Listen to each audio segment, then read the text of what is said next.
Good morning, everyone. It's Lee Henson here, president and founder of AgileDad, and it's time for today's edition of the Daily Stand-Up. Without any further ado, let's get started. Today we have some very interesting, an interesting email, an interesting topic. So someone asked me, what did I feel was the number one killer of business agility? What is the number one thing that prevents businesses from stepping forward? And there was an article that was recently published that kind of goes along with this topic that I found. And I'm going to pick on it a little bit. This was published by Leading Agile, one of my very dear friends, Mike Kottmeyer and his company. Amazing company. They do great work. They talk about, Agile and Scrum specifically is predicated on the idea that each team has everything they need to deliver an increment of value. That's true. But unless you're a small team or a startup, that's usually the furthest from the truth. Also true. When a team doesn't have everything it needs to deliver an increment of value, it becomes a dependency. And dependencies are the number one agility killer.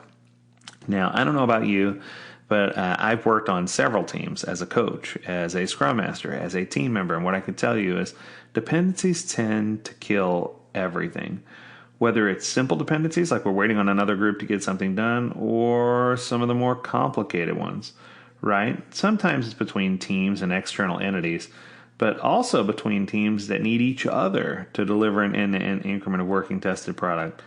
These kind of dependencies are the hardest ones to get rid of, the ones where you have just inter-team dependencies. You're not waiting on somebody on the outside, you're simply waiting on another team, and you can't wish them away or pretend they don't exist because they're there and they're not going to go away. They're like a bad cold. So I think the key here is, what are some strategies for the best ways to manage dependencies, identify dependencies, and make certain that we are addressing them and doing what we can, but still not losing scope or focus of the bigger picture of what needs to be done?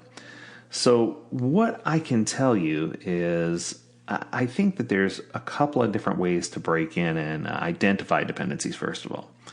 You need to identify dependencies as, is this outstanding debt that's hurting our strategic ability to create business value?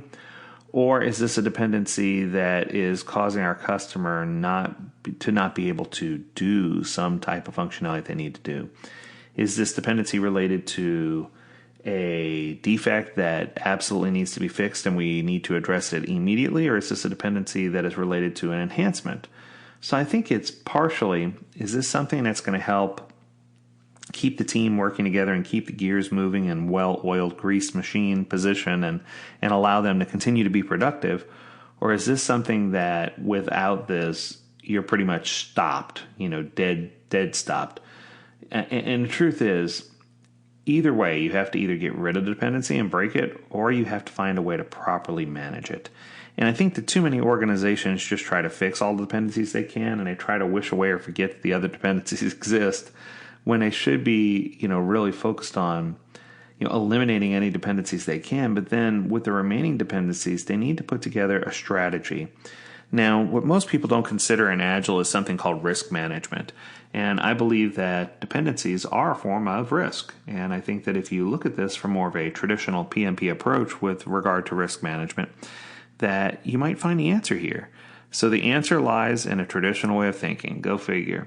I think that more organizations need to focus on areas of a product or service that are either, prone to risk, or if they find that there's architectural or infrastructural solutions that could eliminate that risk so that we could have fewer dependencies. And I think having no dependencies is the best way to beat dependencies. But the problem is sometimes you just can't align everything in a large enterprise organization where you have the perfect cross-functional teams who can section off a product and get things done. Sometimes that's next near to impossible. So how do we regain our focus and get to where we need to be? And I think it involves 3 steps. The 3 steps are pretty easy. Step 1 is eliminate technical debt. If you have any debt at all that's outstanding, get rid of it.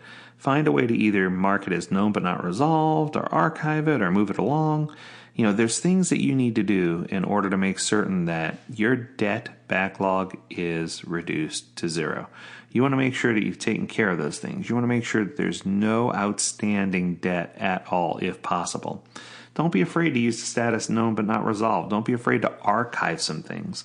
I never want to see teams just delete things altogether and forget that they existed, but I do certainly want to see teams address the things that are most critical first and then push off the things that aren't as critical in order to make sure they're successfully doing what they need to do. So step 1 is eliminate all debt. Step 2 is stop trying to organize people and start organizing the work. So let me explain. So people will naturally, if allowed, fall into norming and high-performing teams. As long as you have the skill sets there, you can typically get a team to self-regulate and self-organize and figure out whether they're a good cultural fit for each other.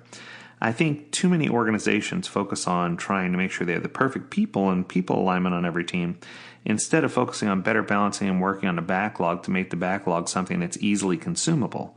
And I think that when we shift our focus to the backlog and make sure it's something that's easily consumable, that's when we're going to see favorable results. And then finally, make sure you have the right people in the right meetings at the right time. I know that sounds silly, but so many organizations don't address risk because they don't know it exists. And I think that sometimes when we're supposed to be having a big room meeting with lots of people there, we don't do it. And other times when we're supposed to be having an intimate team meeting, we try to invite everybody, and there's too many cooks in the kitchen, and we don't achieve the end result that we try. So I think that this is definitely something that's very interesting. And Mike went on, and he wrote an article called Encapsulation versus Orchestration, Dependencies in Agile. And I can tell you it's a fantastic article. It's powerful. And he touched on some things that I didn't touch on, but I still feel like it's important for you to at least address those 3 things first. If you can come across as, hey, I understand that I have these things and I understand that it's inevitable, but how I manage it is going to be the difference between whether I have a successful Agile implementation or not. I think that's going to drive you to have, a better scope of what you're supposed to be working on, and it's going to help eliminate some of those dependencies. Well, I hope this information was useful to you, and I hope you have an amazing Tuesday. Tune in tomorrow for another amazing episode of the Daily Stand-Up Podcast. As always, we invite you to visit AgileDad.com, where you can learn more about this topic and many others. Until next time, stay healthy, stay well, and stay agile, my friends. Do take care.